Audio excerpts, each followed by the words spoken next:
அநேக நாட்களாய் திருமணமாகி குழந்தை பாக்கியம் இல்லாம இருக்கிறீங்க.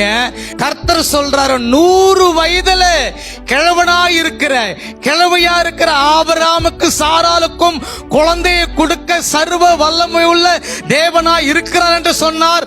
அவர் ஆண்டவராகிய இயேசு ஒருவர் தான். அவரும் உங்களுக்கு ஒரு குழந்தையை சந்ததியை கொடுக்க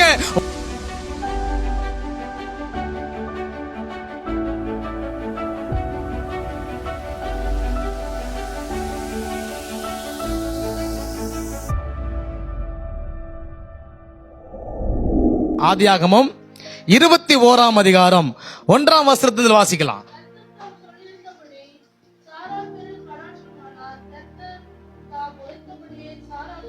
கர்த்தர் தாம் சொல்லி இருந்தபடி சாராள் பேரில் கடாட்சமானார்.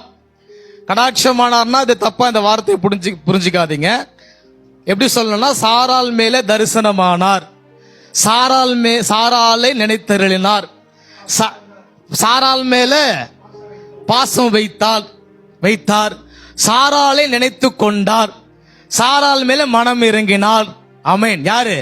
கர்த்தர் கடாட்சியமானார். கர்த்தர் தாம் உரைத்தபடியே சாராளுக்கு செய்தருளினார். 2ஆம் வசனம், ஆபிரகாம் முதிர் வயதாய் இருக்கையில். ஆமென் சொல்லுங்க. அல்லேலூயா. எல்லாம் கரங்களை தட்டலாமா? கர்த்தர் நாமத்தை மகிமைப்படுத்தலாமா? என்ன ஆயிட்டாங்க? கர்ப்பவதியாக மாறிட்டாங்க. ஆபிரகாமால கிடையாது, ஆபிரகாமால சாராள் கர்ப்பவதி ஆகல. கர்த்தர் சாராள் மேல் மனம் இறங்கினபடியினாலே சாராள் கர்ப்பவதியானாள். ஆமேன் சொல்லுங்க. ஆமேன். ஒருவேளை திருமணமாகி அநேக நாட்களாக அநேக ஆண்டுகளாக குழந்தை பாக்கி இல்லாம இருக்கிறீங்களா? இந்த நேரடியில பாக்குறவங்களுக்கும் நான் சொல்றேன், உங்களுக்கு கர்த்தர் சொல்றாரு, திருமணமாகி உங்களுக்கு எல்லாம் இருந்த குழந்தை பாக்கியம் கிடைக்கலையா? எப்படி சாராளுக்கு கர்த்தர் கடாட்சியம் ஆனாரோ, சாராளுடைய கர்ப்பத்தை தொட்டாரோ, சாராளுக்கு குழந்தை பாக்கியத்தை உண்டு பண்ணினாரோ, சாராள் கர்ப்பவதி ஆனாலோ, நீங்களும் கூட கர்த்தர் உங்களுடைய கர்ப்பத்தை இப்பொழுது தொட்டு கொண்டிருக்கிறார்.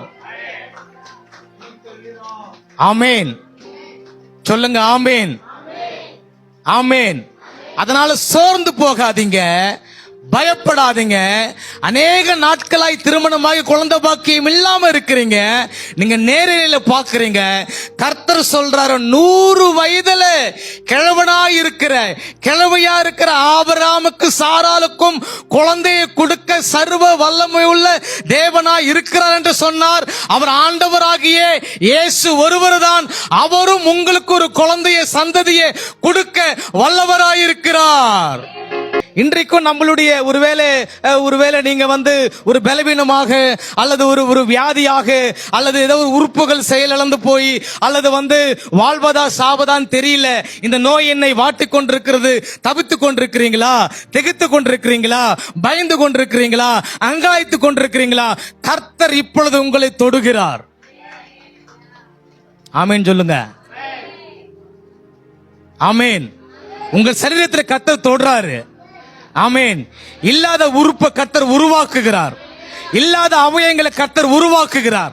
ஏன்னா தேவனால கூடாத காரியம் ஒன்றுமே இல்லை.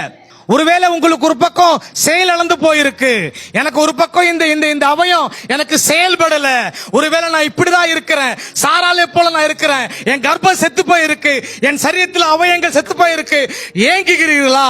தவிக்கிறீர்களா? கவலைப்படுகிறீர்களா?